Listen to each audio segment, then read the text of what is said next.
গত জুলাইয়ে ফিলিস্তিনের স্বাধীনতাকামী সংগঠন হামাসের রাজনৈতিক শাখার প্রধান ইসমাইল হানিয়াকে তেহরানে হত্যা করা হয়। হত্যাকাণ্ডের দায় তেল আবিবের ওপর চাপায় ইরান। ইসরায়েলে হামলার ঘোষণা দেন সর্বোচ্চ ধর্মীয় নেতা আয়াতুল্লাহ আলী খামেনি। এরপর থেকেই মধ্যপ্রাচ্য জুড়ে উত্তেজনা তুঙ্গে। প্রতিশোধের আগুনে পুড়তে থাকা তেহরান যে কোনো সময় হামলা চালাতে পারে, এখনও সে আশঙ্কা করছে তেল আবিব।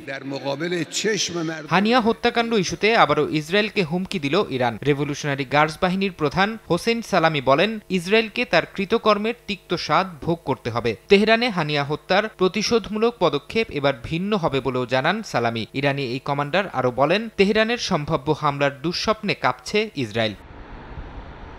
এদিকে ইসরায়েলের সঙ্গে চলমান এই উত্তেজনা আর ইউক্রেনে যুদ্ধরত রুশ বাহিনীগুলোকে ক্ষেপণাস্ত্র সরবরাহ ইস্যু নিয়ে ইইউর রক্তচক্ষু উপেক্ষা করে ইরানের পক্ষ নিল রাশিয়া। তেহরানকে গুরুত্বপূর্ণ অংশীদারের মর্যাদা দিয়েছে মস্কো। ক্রেমলিনের মুখপাত্র দিমিত্রি পেসকভ ইরানের সঙ্গে রাশিয়ার সম্পর্কের নতুন এই উচ্চতার কথা জানান। রাশিয়াকে ইরানের কোনো ধরনের ব্যালিস্টিক ক্ষেপণাস্ত্র সরবরাহ ইউক্রেন যুদ্ধে মারাত্মক উত্তেজনা তৈরির বিষয় হিসেবে বিবেচিত হবে বলে গেল শুক্রবার জানায় যুক্তরাষ্ট্র। যদিও এ ধরনের ক্ষেপণাস্ত্র সরবরাহের বিষয়টি অস্বীকার করেছে ইরান। সোমবার এক সংবাদ সম্মেলনে দেশটির পররাষ্ট্র মন্ত্রণালয়ের মুখপাত্র নাসের কানানি উল্টো যুক্তরাষ্ট্রের ঘাড়েই দায় চাপিয়ে বলেন, ইরানের বিরুদ্ধে অভিযোগকারীরা এই যুদ্ধের এক পক্ষের কাছে সবচেয়ে বেশি অস্ত্র সরবরাহকারী।